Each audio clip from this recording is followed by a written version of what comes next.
আসসালামু আলাইকুম টিকটক করলে যারা বন্ধুরা, আমি একটা অনহাত বুঝো, দুনিয়াতে কেউ নাই, আমি অনেক অসহায়।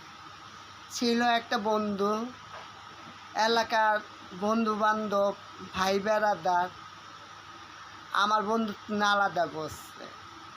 কী বলবো, আর বলার কিচ্ছু নাই, আবার বলার অনেক কিছু আছে। ঠিক আছে, অনেকে বলবেন পয়সা নিয়ে ভিডিও বানায়, ওই আমার কলিজা ছিল। ঠিক আছে, আজকে ওই আমার পাশে নাই। আজ যা 6 মাসটা লাইক আলাদা, আমি আলাদা, ওই আলাদা। দুইজন মানুষ এক ছিলাম, এখন 2 ভাগ হয়ে গেলাম। কেন? কেডা করলো? ফ্রেন্ড সার্কেলে। আমার বাপ মা দুইজনেই নেই, ভাই বোনও নেই, আমি অনাথ। আজ ঈদ যায়, চান যান, কোনো অনুষ্ঠান যায়, আমার দেহার মতন লোক নেই যা।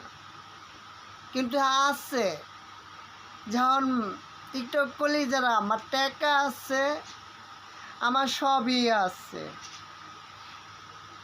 এই যে এভিতে ঈদের কালে আমি একজনের টাকা পারবো, আমার 2000 টাকা পাবো, আমি আমার টাকা আমাকে দিবে, আমার 500 টাকা সাথে। অনেক কষ্ট লাগলো।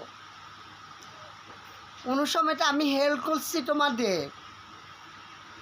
বছর একটা দিন আমার টাকা 1000 টাকা দিতাম, তা পারলা না।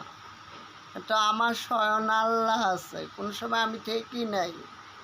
আল্লাহ আমার উদ্ধার করছে। কারণ এতিনের মাথায় হাত বুলাইলে বলে আল্লাহ স্বয়ং আমার নবী খুশি হয়। ভুল ধারণা, দুনিয়া দেয় উল্টা, কেউ না।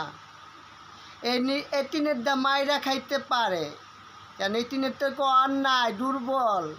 এই কারণে এতিনের দা মাইরা খাইতে পারে, কিন্তু এখন মাইরা খাবা, ওই যে হাসর কিয়ামত পর্যন্ত দেওয়া লাগবে।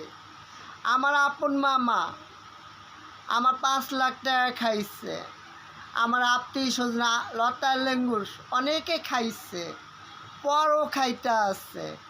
কিন্তু আমি মরে গেছি, আমি যে পাগলি সে পাগলি আছি। ভাইয়েরা বোনেরা, তো কষ্ট একটে, মনের মতন একটা বন্ধু বানাইছিলাম, সেই বন্ধু দ্বারা তোমরা পর বানায় আলাইলা। এটাই কষ্ট জীবনে।